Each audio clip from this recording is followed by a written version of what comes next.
안녕하세요. 한국에서는 구미호라고 불리는 여우 정령은 일본에서는 키츠네라고 합니다. 또한 우리 조상들이 부르던 것은 마찬가지 영향으로 중국에서도 호리정 또는 후리징으로 이야기가 전해집니다. 이들은 기본적으로 같은 생물이지만 또는 같은 영물이지만 지역에 따라 약간의 차이가 있습니다. 그러나 세 문화권 모두 여우 정령은 대체로 사악한 생물로 여겨진다고 생각하는 경우가 많습니다만 실제로는 그렇지 않은 경우도 있습니다. 어쨌거나 그들은 다양한 이유로 인간과 어울리는 것을 즐기는 것으로 알려졌는데 그 이유는 거의 항상 여우 정령을 만나 인간의 욕심으로 인해 불행한 일이 일어나거나 그래서 결국 사람들에게 나쁘게 끝나는 경우가 많기 때문입니다. 여우정령이 인간을 찾는 주된 이유는 그들의 생명력을 빨아들이거나 심지어 인간의 살을 먹는다고 하는데 그 사람이 가진 모든 힘과 모든 기억 그리고 모든 지식 그리고 심지어는 인간 형태까지 고스란히 그대로 훔치기 위해서였다고 여겨지고 있습니다. 그렇게 여우정령이 오래될수록 더욱더 오래 살수록 더욱 강력해졌고 더 많은 사람들의 생명력을 빨아들일수록 점차 더 강력해졌습니다. 여우는 생명력을 충분히 얻고 500살까지 나이를 먹으면서 그때서야 인간의 모습을 일부 취할 수 있다고 합니다. 그리고 100살마다 꼬리가 하나씩 더 자란다고 하는데 여우 중에서 가장 나이 많은 여우는 900살, 9개 꼬리의 여우, 즉 한국에서는 구미호라고 지칭하곤 했습니다. 그리고 일본 민속에서도 키츠네는 최대 9개의 꼬리를 가질 수 있습니다. 여기서는 일본에 대한 이야기가 중심이 되므로 한국과 중국에 대해서는 간략하게만 언급하겠습니다. 그것은 각각 국가에 대해서 알아야 할 지식들이 너무나 많기 때문에 한 이야기에서 모두 다룰 수가 없기 때문입니다. 더 자세한 이야기는 여러분들도 직접 찾아보시면 이해하기 어려운 생물에 대해서 더 자세히 알아보실 수 있을 것입니다. 우선 한국에서 구미호란 입에 넣은 구슬을 이용하여 인간에게서 지혜를 훔치는데 보통은 인간과의 키스를 통해서 훔치게 됩니다. 한국에서의 여우 정령은 100세가 되면 인간의 모습을 취할 수 있고 인간의 모습은 항상 여성으로 나타납니다. 하지만 여우 정령은 자신이 변신하기 위해서 인간의 두개골을 머리 위에 올려놓고 사용을 해야 합니다. 또 다른 방법으로는 인간을 삼켜서 인간 그 자체의 모습을 취할 수도 있습니다. 그렇다면 이 이야기에서는 여우 자체가 암컷이라는 뜻일까요? 반드시 그런 것은 아니겠지만 인간의 모습은 항상 매력적인 젊은 여성의 모습이 될 것입니다.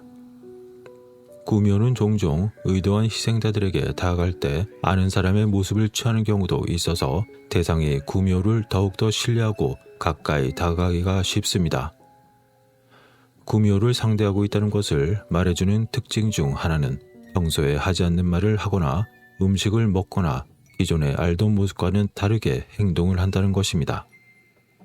그들은 다른 특별한 눈의 색깔을 가지고 있거나 오래된 구식의 방식으로 말을 할 수도 있고 꼬리가 항상 존재하기 때문에 그 꼬리가 드러날 수도 있습니다. 하지만 구미호는 꼬리를 숨기려고 최선을 다할 것이며 자신의 등을 결코 여러분들에게 향하지 않을 것입니다. 자, 이제 중국에서 호리정 또는 후리징은 항상 강력한 권력을 가진 남자를 유혹하기 위해서 일을 하는 여성입니다. 종종 그들은 정치적, 궁전적인 책략을 조종하여 순전히 자신의 쾌락이나 오락을 위해서 장군과 황제의 삶에 끼어들려고 시도하는 것을 볼 수 있습니다. 하지만 여우 정령의 진정한 의도가 무엇인지 과연 누가 알겠습니까? 여우 정령에 대한 중국 이야기에서 후리징은 함께 있는 남자에게 매우 친절하고 때로는 매우 이로운 것처럼 보일 수도 있습니다. 그러나 그녀는 항상 사악하게 행동했고 집안의 다른 여성, 친척이든 아니면 단순한 하인이든지 간에 속임수로 가득 차 있습니다. 그녀는 다른 여성들에게 잔인하게 대하기도 하고 종종 치명적인 속임수를 부리는 것을 즐기지만 항상 그 모든 것을 마치 사고처럼 보이게 만드는데 매우 능숙한 것처럼 보입니다. 또한 후리징이 함께하고 있는 남자들은 종종 매우 빠르게 권력을 잡거나 엄청난 부와 넓은 땅을 소유하는 등 그렇게 유명해집니다. 그러나 후리징이 그렇게 유명해진 그가 점차 오만해짐에 따라서 그로 인해 생성된 모든 에너지를 가져갈 것입니다. 그리고 그 남자가 늙고 노쇠해지면 그녀가 갈망하는 에너지를 더 이상 생산할 수 없게 된다면 후리징은 그녀의 불멸의 아름다움과 행운들을 모두 그에게서 도로 거두어가고, 그렇게 되면 그녀의 전 남편은 그의 잃어버린 사랑과 자신이 누렸던 모든 행운들에 대해서 점점 그리워하고 후회를 하게 되고, 그러한 그를 그녀는 비웃으면서 그대로 시들어 죽게 내버려 둘 것입니다.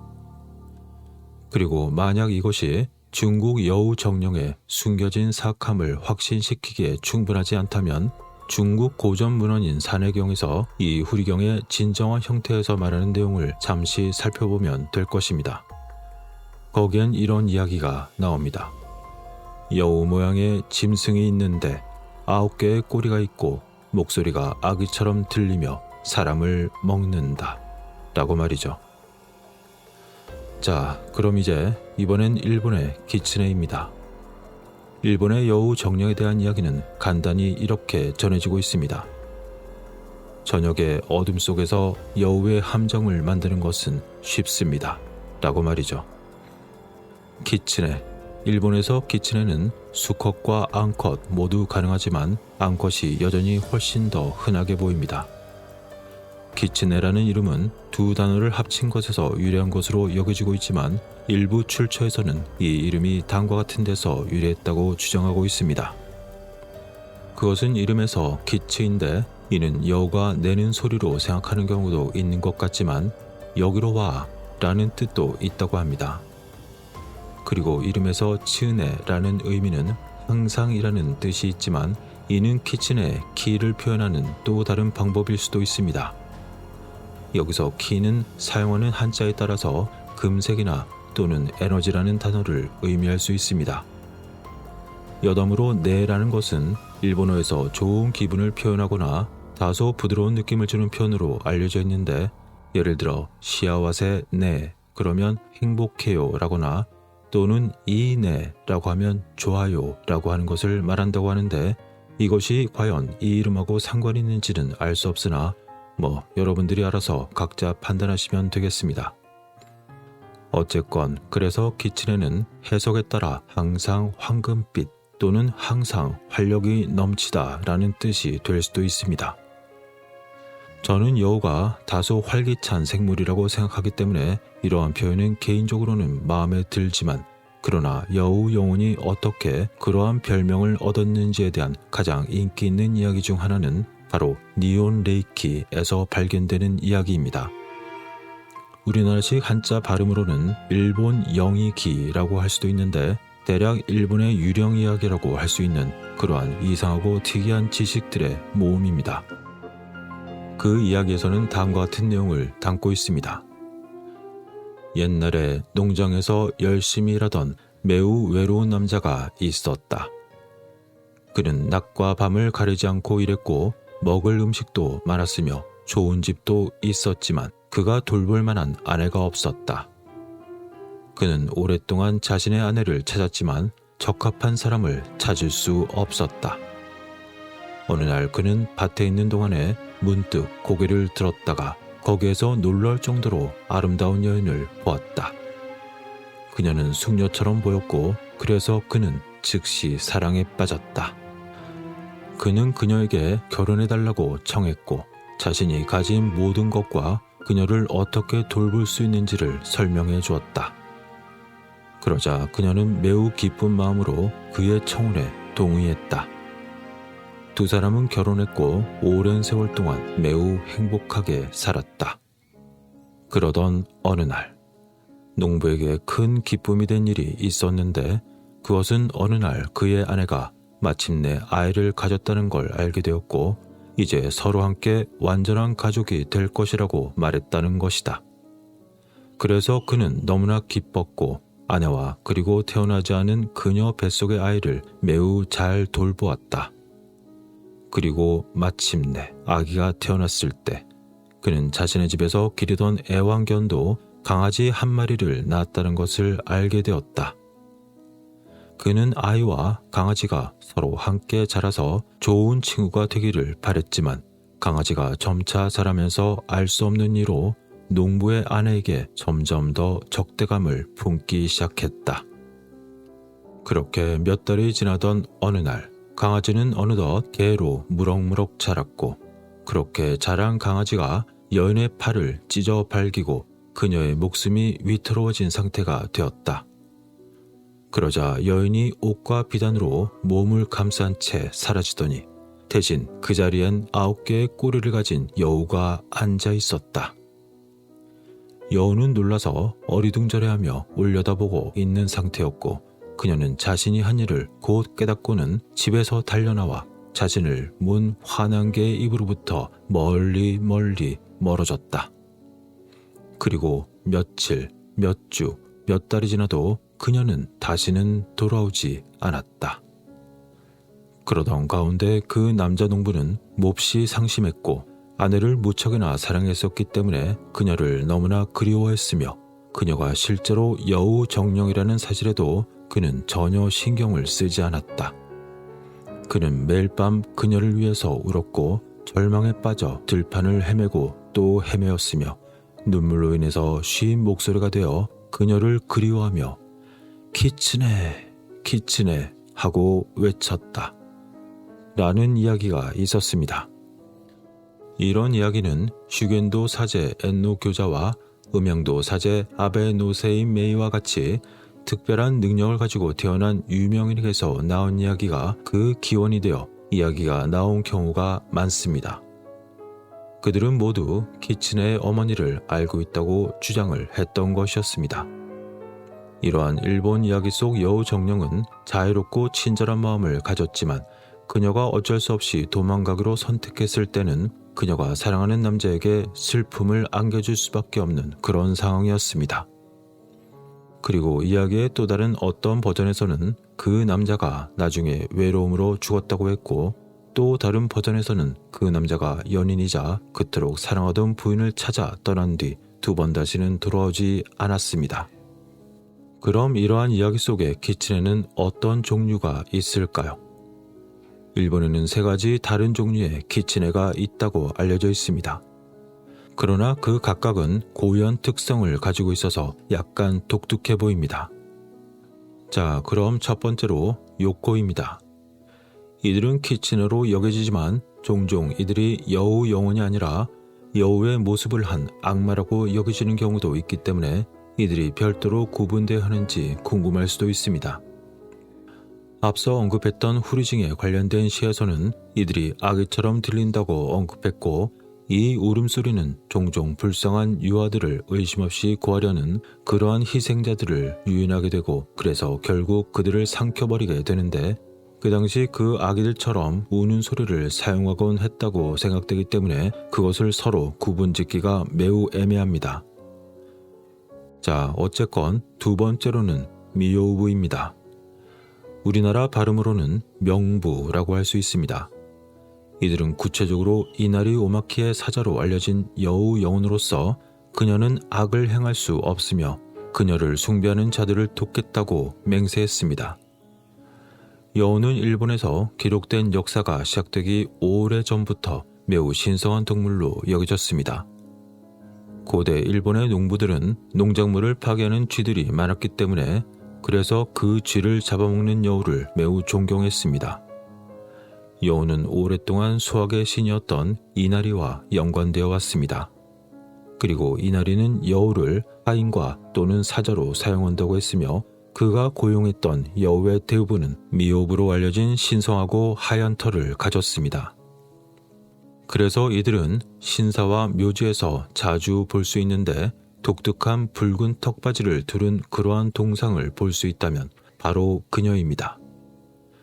또한 미호부라는 용어는 이나리 오카미의 여우사자와 그들이 숭배하는 사당을 설명하는 데 사용되었는데 일본 민속에는 주로 교토 근처 이나리산에 있는 후시미 이나리 타이샤와 연결된 여러 가지 이야기가 있습니다. 이 산에는 수많은 신사가 있는데 대부분은 이나리에게 바쳐졌지만 일부에서는 미호부라는 이름의 여우신을 포함하여 다른 신에게 바쳐지기도 합니다. 이와 관련하여 후시미 이나리 타이샤는 711년 2월 이나리 야마의 이나리 대신을 모신 것이 그 시초라고 전해져 오곡풍양, 사업 번창, 간의 안전의 수호신으로서 널리 신봉되고 있었습니다. 그래서 경내에는 수많은 여우상이 있다고 합니다. 그리고 여우를 제신으로 착각하는 사람도 많은 것 같은데 여우는 이나리 대신에 사자라고 전해지고 있었던 것이죠. 게다가 여우라고 해도 야생 여우가 아니라 사람들의 소원을 이나리 대신에게 전달해주는 소위 신령스러운 여우로 신봉이 되고 있습니다. 그리고 여우상이 입에 물고 있는 것은 벼이삭 또는 벼창고의 열쇠 또는 구슬 그리고 두루마리 그림 등인데 이런 것은 이나리 대신과 연고가 매우 깊은 것들입니다. 여기서 열쇠는 창고를 열고자 하는 욕망, 즉 이나리의 영혼을 나타내고 있습니다. 그리고 곡식 다발은 동아시아 전통에서 중요했던 5가지 곡물, 밀과 쌀, 콩, 아와기장, 키비기장을 나타내고 그리고 두루마리는 지식과 지혜를 가리키고 있는 것입니다. 사람들은 종종 이 신사에 신성한 술과 세키한이라고 부르는 붉은 쌀과 팥, 그리고 이나리듯이 튀긴 두부를 제물로 바칩니다. 이런 음식은 모두 여우가 가장 좋아하는 음식이라고 전해지고 있습니다. 그리고 또한 일본에서 미요부는 황실에서 5등급의 여성이나 중간계급의 귀족 여성에게 주어졌던 칭호였습니다. 또한 미요 부인은 세이 쇼나곤이 모셨던 사도코 황후의 애왕 고양이의 이름이기도 했었습니다. 자, 그럼 다음으로는 세 번째로 노키츠네입니다. 이들은 인간과 가장 직접적으로 상호작용하는 그런 여우인데 한국이나 중국과는 달리 그것을 선호할 수도 있고 악하게 대할 수도 있습니다. 이들은 이나리 오카미와 일치하지 않으므로 야생의 것으로 여겨질 수 있지만 실제 여우와 같은 그런 의미는 아닙니다. 그들은 원하는 것을 선택할 수 있고 카르마적 배상이나 그러한 책임에 대해서 전혀 걱정하지 않습니다. 노키츠네는 종종 야코라고도 불리는데 키츠네의 한 종류입니다. 구체적으로 이 영혼은 신성한 영혼이 없거나 신의 사자 역할을 하지 않는 그런 낮은 계급의 야생 키츠네를 말하고 있습니다. 이들은 특히 인간으로 변신하는 것으로 알려져 있습니다. 인간이 키츠네에게 괴롭힘을 당하거나 속거나 또는 사로잡히는 그런 민화에서 항상 범인은 노기츠네였습니다. 그리고 노기츠네는 예민한 위험 감각을 가진 조심스러운 생물입니다. 그들은 밝은 빛을 싫어하고 낮에는 햇빛을 피합니다. 그들은 또한 날카로운 물건을 두려워하고 그래서 칼을 피할 것입니다. 그들은 또한 개를 무서워합니다. 인간으로 변장한 노기츠네는 짖는 개에 놀라 우연히 자신의 진짜 모습을 드러낼 수도 있습니다. 노기츠네는 밤에 인간이 사는 지역에 몰래 들어가 좋아하는 음식인 왁스 양초 또는 램프 오일, 알코올, 그리고 튀긴 두부를 훔치는 것을 좋아한다고 알려져 있습니다. 일부 키츠네 유형은 신성한 동물로 여겨지지만 노기츠네는 이러한 유형 중 하나가 아니었던 것입니다. 그들은 키츠네 가문의 하위 구성원이며 신의 사자로 행동하거나 이나리를 섬기지도 않습니다. 그럼에도 불구하고 그들은 자신의 지위에 안주하는 듯 해보였으며 자신의 지위를 높이려고 그러한 행동도 하지 않는다고 전해집니다. 자, 이렇게 3가지 유형의 키츠네를 알아보았습니다만 영혼 여우를 어떻게 우리가 발견할 수 있을까요?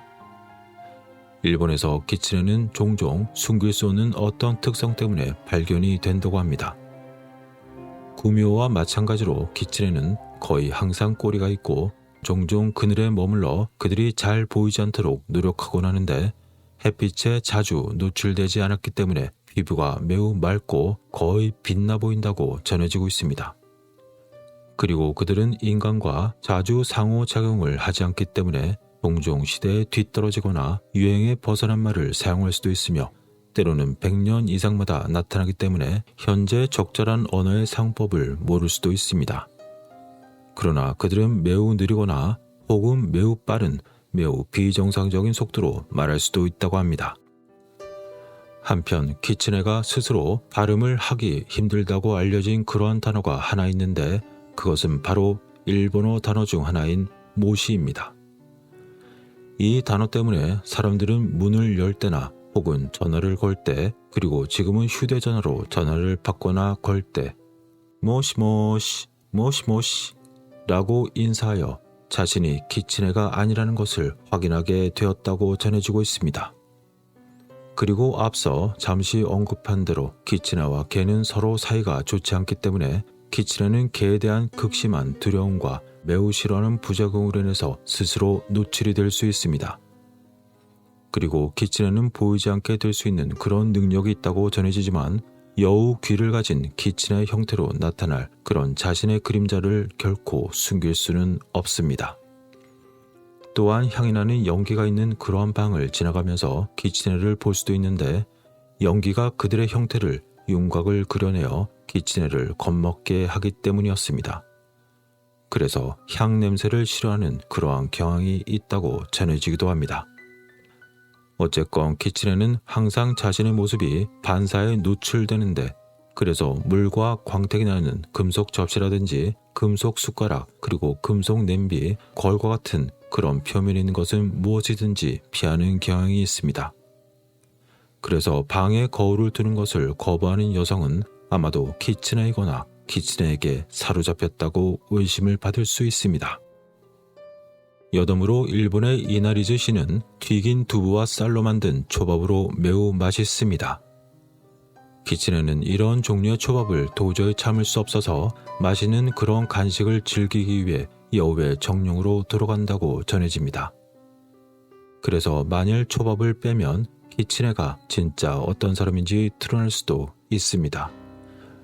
그리고 호시노 타마라는 것이 있는데 이것은 구미호의 구슬과 매우 비슷한 공의 일종으로서 키츠네의 힘이 일부 그곳에 들어있습니다. 또한 키츠네에게 소중한 빛나고 떠다니는 공처럼 보일 것입니다. 만일 이러한 공을 찾아서 보관할 수만 있다면 키츠네는 그것을 되찾기 위해서 어쩌면 당신을 섬기게 될지도 모릅니다. 그러나 키츠네는 그것을 되찾기 위해서 반드시 온 힘을 다할 것입니다. 그리고 키츠네츠키라는 것은 여우 정령에 사로잡힌 상태를 의미하는데 이것은 매우 길고 복잡한 주제입니다. 그리고 이 유형의 키츠네는 진짜 키츠네가 아니며 여우 영혼은 인간과 실제 여우 그 둘 다에 빙의할 수 있다는 것을 반드시 기억하는 것이 좋습니다. 그렇다면 어떻게 하면 영적인 여우를 닭장에 들어오지 못하게 할 수 있을까 하는 그런 질문이 있을 수 있습니다. 완벽하게 화창한 날, 그늘에 서서 바람과 비에 대해서 말하는 교화 아래 보이는 낯선 사람을 믿지 마시기 바랍니다. 예쁜 여자나 남자가 갑자기 당신에게 말을 걸기 시작한다면, 또는 그 사람이 너무 좋아서 진짜 같지 않게 보인다면, 그리고 그들의 눈에 노란색 반짝임이나 어떤 꼬리의 그림자가 보인다면 그들을 믿지 마시기 바랍니다. 어쩌면 그들은 안 좋은 측면에 기친일 수도 있기 때문이죠. 그리고 누군가가 당신을 따르는 것 같지만 보이는 것이 그 그림자와 갑작스러운 빛의 불꽃뿐이라면 더욱더 조심해야 합니다. 자, 이렇게 구미호 키츠네 호류정에 관해서 알아보았지만 그들은 서로 매우 훌륭한 동반자가 될 수도 있고 끔찍한 친구가 될 수도 있다는 것을 의미하고 있습니다. 그들은 마치 회오리바람처럼 왔다가 여러분이 무슨 일이 일어나는지 알기도 전에 그들이 사라져 어쩌면 피곤함을 느끼게 하고 더 많은 것들을 당신에게 원하게 할 수도 있습니다. 여러분은 구미호나 키츠네를 보신 적이 있으신가요? 저는 좋은 키츠네를 본 적이 있는 것 같기도 하지만 그것은 저도 알 수 없는 미스터리로 여전히 남아 있습니다. 시청해주셔서 고맙습니다.